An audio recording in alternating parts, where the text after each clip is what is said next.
Napoli fans around the world, welcome to Napoli Talk. A convincing 3-0 win away from home in Florence against Fiorentina. That is not something every club in the Serie A can say. This is a good Fiorentina side that we had to face without Buongiorno, Politano and Kvara. Not only that, guys, but even with all these absences, Fiorentina, they changed their formation before the game. Palladino opting to go with 3/5 at the back.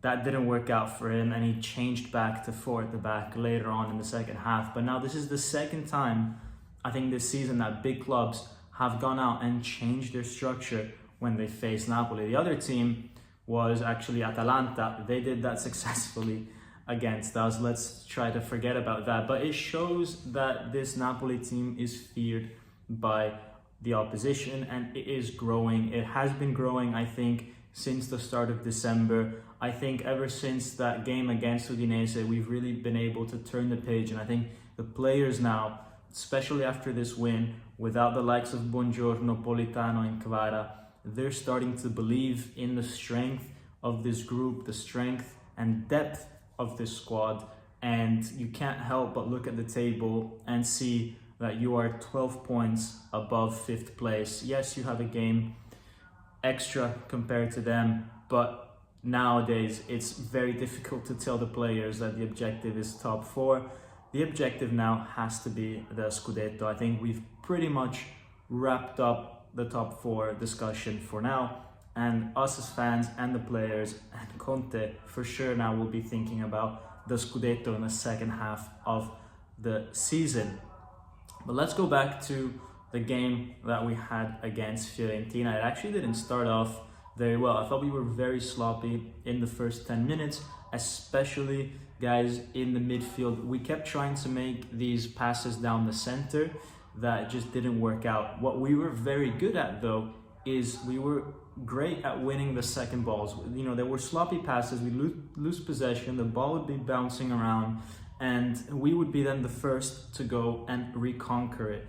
That is something that we carried into the second half, and actually our second and third goal is a direct result of that, of being just more aware of our surroundings than the opposition. But we'll get into that a little bit later. Anyways, as I said, a bit sloppy the first 10 minutes, and Napoli managed to resolve that a little bit with our wingers. And you might think this is where I start talking about Neres, but actually I'll start talking about Spinazzola, guys, because Spinazzola and Oliveira down that left-hand side were the two that created the most difficult situations for Fiorentina to handle in the first 20 minutes, where the first one was a disallowed goal by Oliveira, but great link up between him and Spinazzola, and the second one, Spinazzola forcing De Gea into a really good save. And I think that lifted Napoli, because think of it psychologically. You're playing without Kvara, without Politano, 2 pillars of the team. You see this guy Spinazzola starting, you don't really know if you can trust this guy or not, and then he comes out and actually is showing that he can be a threat. And so I think that lifted the entire team up. Yes, there was a few bad switches of play, a few bad passes, a few bad corners from him, but you have to think that he's rusty. Okay, I'm sure if you give him more time on the field, he would go and eliminate those kind of issues that he had. And I think he showed eventually that he was useful throughout the game, especially in the first half. He then went down a little bit in the second half. But I think him taking initiative on the left at the start, I think it almost, shifted Fiorentina's attention towards that flank. I think they tried to make some changes to cover some of the space there a little bit more. And then we caught them by surprise when it was actually Neres who took the initiative on the right side, on the other side. And he scored one of those goals that, they are contenders for goal of the season. It's the typical goal that you would see from guys like Lavezzi, Maradona, Messi. What strikes me about Neres is that it's so difficult to bring him down. For example, I rate Kvara super highly, but I think Neres is better at staying on his feet. And the tackles that they receive are from the same type of opposition, from the same type of players. I'm not saying one is better. I'm just saying that Neres has this ability to stay balanced, and there's nothing wrong with falling down and getting the foul.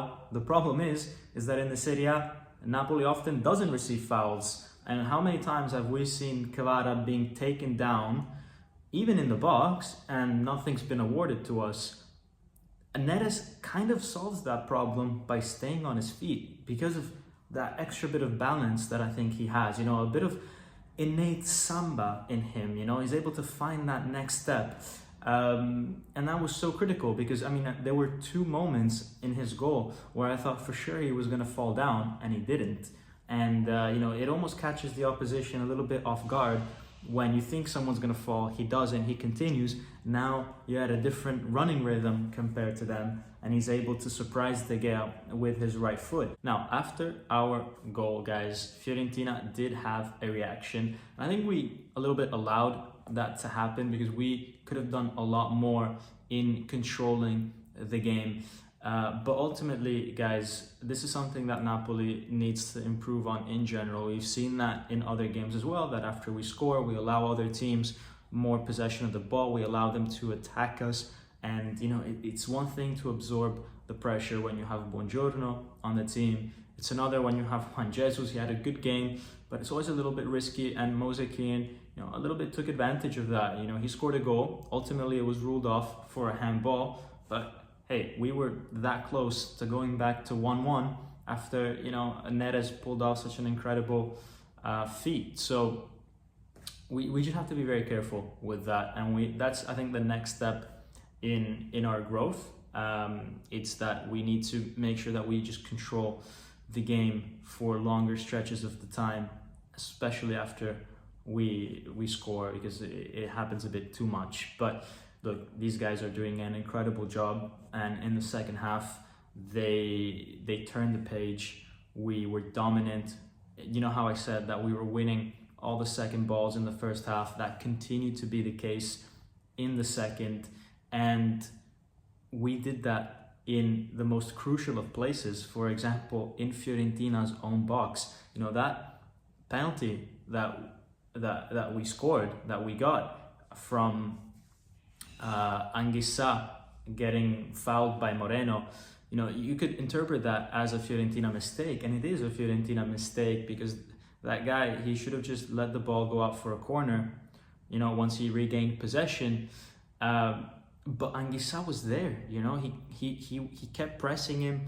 He saw that the ball was not fully in the defender's control, and he went out and re-won what you could define as a second ball. Scott McTominay's goal, okay, the defender had a bit of a blunder with the way that he controlled the ball. But again, it was, yes, sloppy from Fiorentina, but who was there at the right spot, at the right time to pick up the pieces? It was Napoli. Again, winning these scrappy, loose balls, and this time doing it in Fiorentina's box, let alone half. And, you just end up coming away with points if you keep doing that, because you are just that much more reactive than the other team. And you can tell that this team physically is at a really good level now, because you cannot go and consistently win these second balls if you're not at the right place at the right time. And to be at the right place at the right time, you need to be physically at a very good level. And we just see it with the players that we have, guys. And then the game became a lot easier for us when we were 2 or 3 goals up. But Fiorentina, they didn't, roll over. They had their chances to continue hurting us, especially with Sotil. And there was one moment when we were 2-0 up, which could have potentially reopened the game if it wasn't for an incredible Meret save, and then Rachmani coming in, diving in front of him for the rebound to block another shot. And look, this from Rachmani and Meret wasn't there last year.